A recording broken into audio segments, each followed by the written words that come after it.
सूर्य का परिवार देवलोक के असीम प्रकाश के बीच एक अनंत ज्योति थी।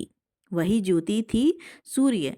देवताओं में जो प्राण हैं, जो सभी जीवों में जीवन शक्ति का संचार करते हैं, वही महातेजस्वी सूर्य कश्यप मुनि और दक्ष प्रजापति की कन्या अदिति के पुत्रों में से एक थे।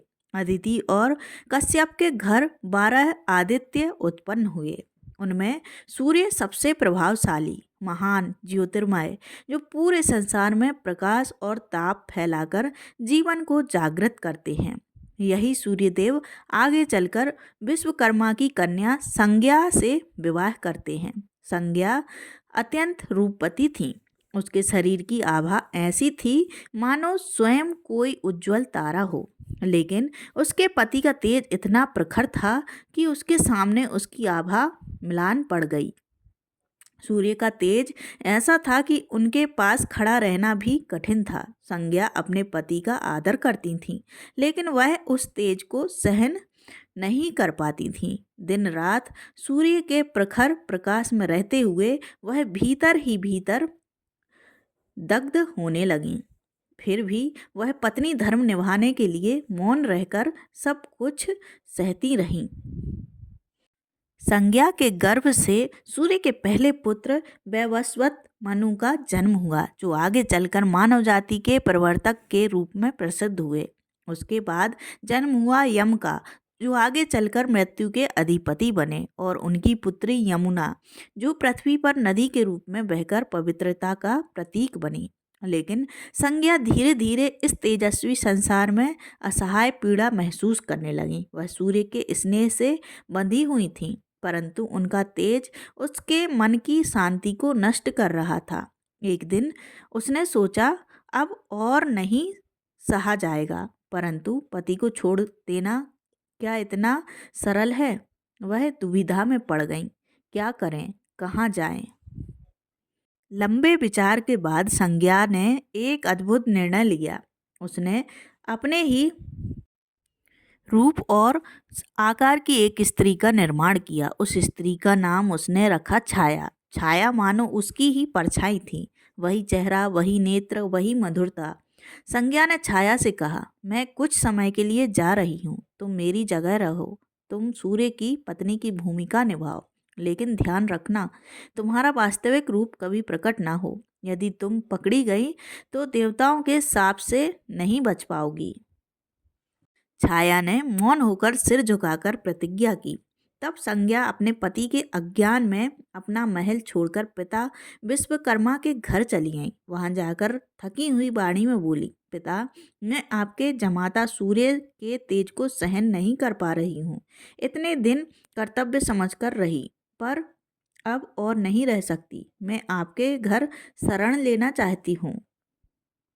विश्वकर्मा प्रज्ञावान और कर्तव्यनिष्ठ देवशिल्पी थे। उन्होंने पुत्री की बात सुनकर गंभीरता से विचार किया, फिर कठोर स्वर में बोले, नहीं संज्ञा, तुमने उचित कार्य नहीं किया। पत्नी होकर पति का घर छोड़ना पाप है। तुम्हारा धर्म है अपने घर लौटना और अपना कर्तव्य निभाना। संज्ञा ने निराश होकर कहा, पिता, नारी जन्म ही धिक्कार योग्य है। पहले पिता के अधीन, फिर पति के अधीन और अंत में पुत्र के अधीन रहना पड़ता है। स्वतंत्रता कहाँ है स्त्री के भाग्य में? यदि मैं लौट जाऊं तो मेरी प्रताड़ना प्रकट हो जाएगी। मैं स्वयं नहीं हूँ, मेरी जगह छाया है। वह निश्चित ही मेरी जगह छोड़ना नहीं चाहेगी, और यदि मैं यहाँ रहूं तो आपकी फटकार सुनकर जीवन दूभर हो जाएगा। तो फिर मेरी मुक्ति कहाँ है? इस चिंता में डूबी संज्ञा ने अंततः निश्चय किया, वह तपस्या करेगी। सूर्य के तेज को सहन ना कर सकने के बावजूद वह आत्मबल से वही तेज सहन करने योग्य बनेगी।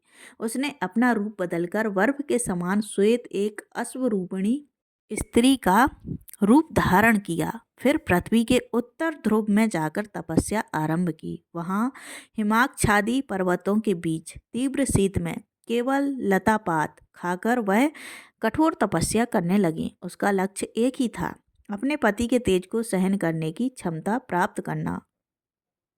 उधर सूर्य को लगा कि संज्ञा पहले जैसी ही है, क्योंकि छाया तो उनकी जगह ले चुकी थी। छाया पति की सेवा करती रही, गृहस्थी चलाती रही, परंतु छाया का स्वभाव भिन्न था। वह संज्ञा जैसी धैर्यशालिनी या कोमल हृदय वाली नहीं थी। उसके गर्भ से दो संतानें उत्पन्न हुईं, पुत्र शनि और पुत्र तप्ती।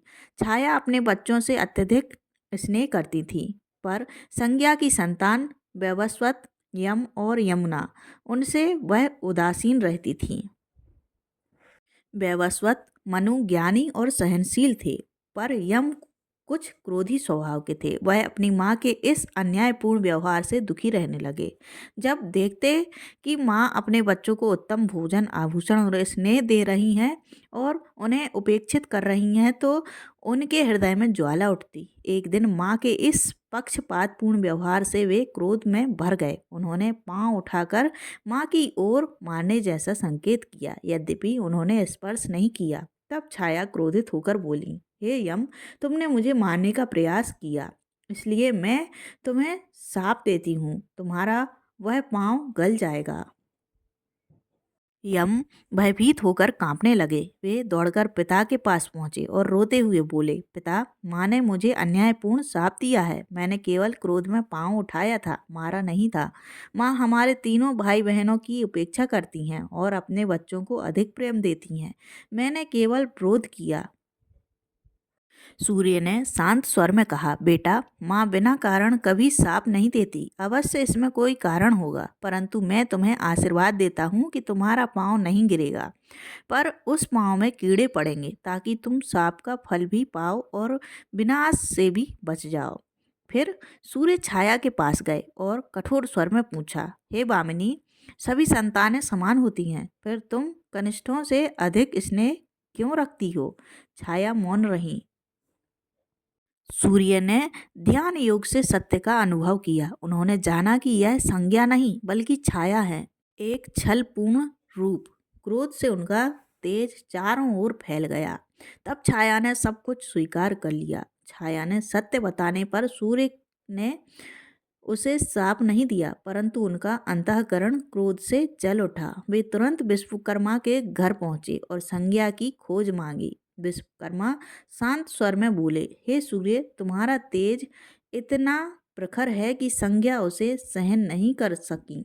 वह उत्तर ध्रुव में अश्वरूप धारण करके तपस्या कर रही हैं, ताकि तुम्हारा तेज सहन कर सकें। तब सूर्य ने विश्वकर्मा के अनुरोध पर अपना तेज कुछ घटाया। विश्वकर्मा ने उनके तेज को अपने वक्ष में समेटकर उसे शीतल किया। फिर सूर्य उत्तर ध्रुव की ओर चल पड़े।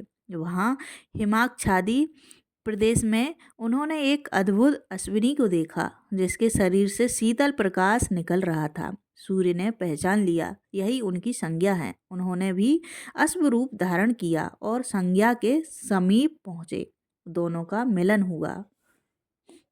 दो रूप एक आत्मा। इस मिलन से दो पुत्र उत्पन्न हुए, अश्विनी कुमार, जो देवताओं के वैद्य के रूप में प्रसिद्ध हुए। जब संज्ञा ने अपने पति को पुनः स्वरूप में देखा, तो उसकी आंखों से खुशी के आंसू बह निकले। अब सूर्य का तेज दग्धकारी नहीं रहा, बल्कि कोमल ज्योति से भरा था। संज्ञा बोली, हे देव, तुम्हारा प्रकाश अब मुझे आशीर्वाद सा लगता है। मैंने समझा तुम्हारा प्रकाश केवल प्रखर नहीं, वह जीवन का मूल है।